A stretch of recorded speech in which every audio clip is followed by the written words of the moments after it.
So the Euros is finally over, and we can talk about signings. And the first signing under Ineos is Joshua Zirkzee.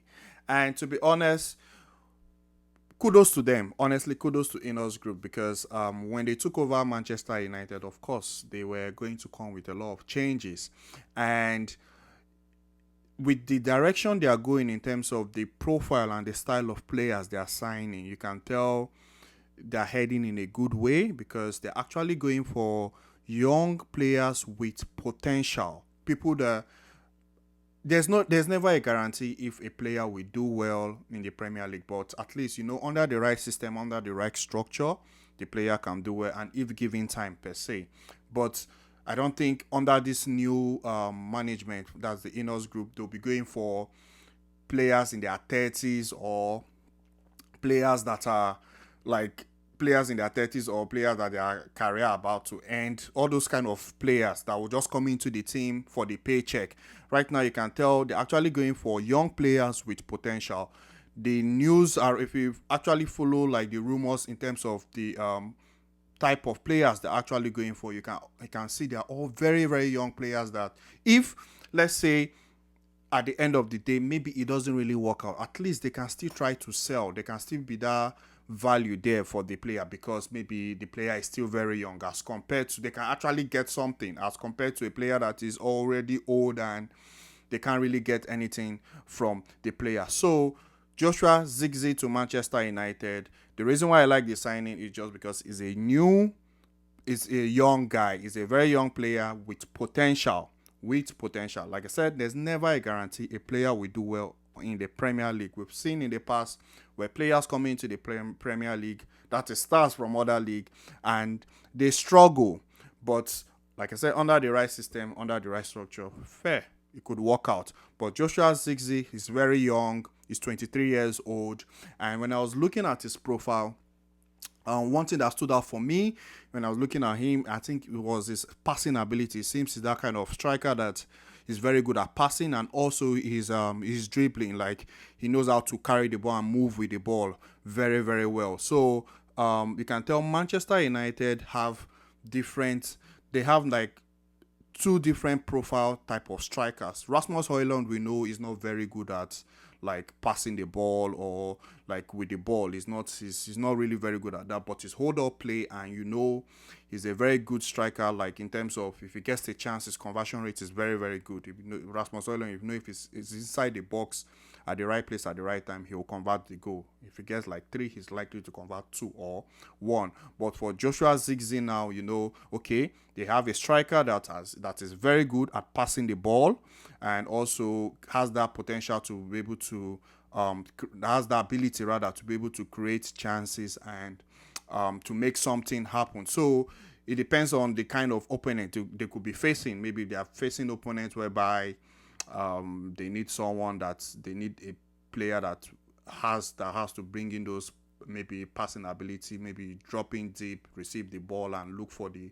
wingers or make someone making a run. I think he can suit that playing style. And maybe if they want to go long, maybe they might use Rasmus, or if they want to use both of them, whereby he can play behind Rasmus, maybe in a 4-4-2 or in a 4-2-3-1. But it's a very good one for Manchester United. Honestly, it's a good one for Manchester because they should be going for young guys. They should be going for young guys that have potential. This is I think in his last in the Serie A, I think he scored 11 goals and he gave 5 assists. 11 goals, 5 assists for a young kid. That's okay. That's decent. He's still very young. He needs time. He's still very very young. He needs time. And Rasmus Højlund gave 10 goals and 2 assists. That's for Premier League. So you can see now, if you check, you can see the difference between those two guys in terms of like the assist. You can tell Zirkzee had more assists, and Rasmus Højlund, you can tell. So that says a lot. So that shows you that Zirkzee, like I said, his one good trait he has is his passing ability. He has the ability to give good assists and give good passes. Rasmus is not really that kind of striker that is very good at passing the ball. Just the same thing, like I'm not saying Rasmus and Erling Haaland are on the same level, but we all know Erling Haaland is really not good at passing the ball. But when you talk about running into space, finishing chances, he's elite top striker per se. But of course, him and him and Rasmus, the difference is very, very clear in terms of striker profile. Like, they are not on the same level. But I'm just saying, in terms of passing, Erling Haaland is really not all that. But every other thing is complete. But hey, for Zirkzee, which we're here to talk about, I feel it's his first season in Manchester United. He's from the Netherlands. I think Erik ten Hag is Dutch, so things should work out well. Things should really, really work out well between both of them. And he's young. Also, if it happened during the season, Rasmus gets injured, at least they know they have a backup striker, someone that can come in. And also, I think they lost. Martial has left Manchester United, so you know he will definitely see games. He will definitely see games to play. And for his first season, I think for his first season, like I always say, for the first season for a player, it's just all about understanding the league, understanding the players around you, what the managers want per se. And if he happens to deliver almost the same numbers like Rasmus did the previous season, and Rasmus missed a majority of the season due to injury. Then when he came back, it took him time before he started scoring and all that. But if he can give 10 Premier League goals, double figures, if he can give 10 to 15 Premier League goals in his first season and maybe a couple of assists, just Premier League goals, that's not bad for a first season. And honestly, that's not bad at all. That's really not bad. But Manchester United, this is a very good signing. Honestly, it's a very good one.